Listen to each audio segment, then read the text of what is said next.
তো নমস্কার সবাইকে। আজকে 28 মার্চ 2025। আজকে কিন্তু নিফটি পজিটিভে নেই, নেগেটিভে আছে।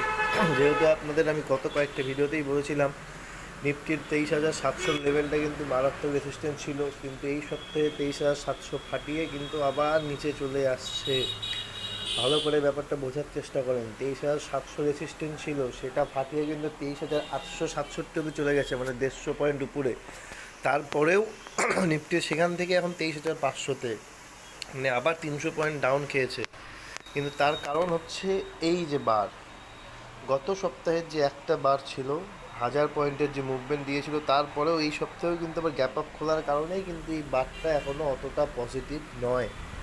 নিফটি যদি 23,500 লেভেলটা ক্রস করে তাহলে আরও অনেক দূর করতে পারে, সেটা দেখা যাক। এই যে দেখুন দেখুন আজকে বিএসসির কামাল দেখুন, 16% রিটার্ন, এক সপ্তাহে 20, এক মাসে 1% মাইনাস। বিএসসি, তারপরে হিন্দুস্তান অ্যারোনস্টিক্স লিমিটেড, হ্যাল, এসব খুব তাগড়া শেয়ার। আমি আপনাদের বারে বারে রিকমেন্ড করি। এটা যখন 3,000-এর রাউন্ড লেভেলে আসছিলো দেখুন, তখনও আপনাদেরকে আমি বলেছিলাম কেনার জন্য।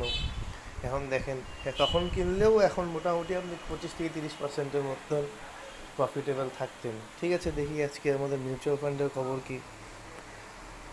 ড্যাশবোর্ডে 137 টাকা প্লাস হয়েছে। ডে অফ চার্জ দেখি 1.19, 1.92, যাক ভালোই দিয়েছে। Total return -7, 9, 11, 14, 17। আপনারা আমাকে কমেন্ট করে জানান আপনাদের মিউচুয়াল ফান্ডের খবর কি, কতটা পোর্টফোলিও মাইনাসে চলছে না প্রফিটে চলছে। তা যাই হোক, দেখা হচ্ছে আবার নেক্সট ভিডিওতে। আপনারা দেখে শুনে ট্রেড করবেন, কারো কথায় কারো উৎসাহেতে কোনো কিছু করতে যাবেন না। নিজের বিবেচনা করে, নিজে পরীক্ষা করে সব কিছু করবেন। তারপরেই দেখা হচ্ছে নেক্সট ভিডিওতে। ততক্ষণে ধন্যবাদ।